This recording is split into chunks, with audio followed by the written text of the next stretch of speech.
Well, an application has to be filed with the court, assuming that the other parent does not consent, laying out the reasons you want to move. When our office handles these matters, we don't just fly into court and file a paper. I ask my client to do deep research as to where they are going. Why is it better? Why is it in the best interest of the child?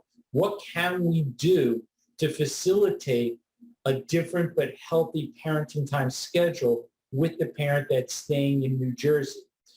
That way, when we present the evidence, we dovetail it into the law. There's 14 factors for custody, which a court will consider when making a removal decision. Many of them don't always apply, such as, is there domestic violence? There may not be any. That's not a factor for the court to consider. Is the child of an age where their opinion should be considered? Usually age 14. Sometimes that's not a consideration.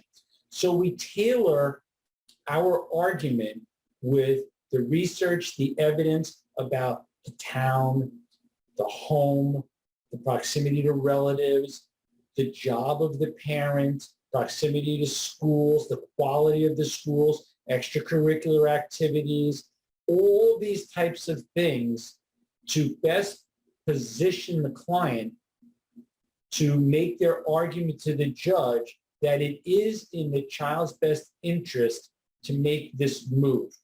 I think that many attorneys go to court on these matters and simply fill out a certification saying, it's too expensive to live in New Jersey. I got a crummy little apartment. I can't afford it and I don't work. Let me go someplace nicer.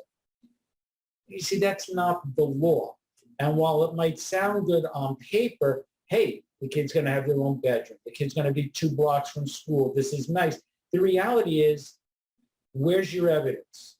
What are you backing it up with?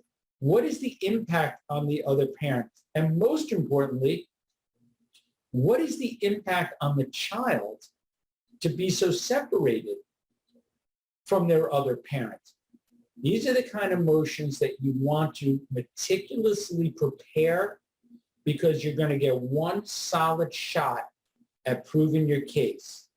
If you're going to hire an expert, consider hiring the expert up front so that they can help guide you. They can be prepared with an opinion why it's in the best interest of the child. Again, these types of motions are some of the most sophisticated in all of family law, and you want to handle them in a proper manner and give them the respect and time they need so that the positions can be presented in the best manner.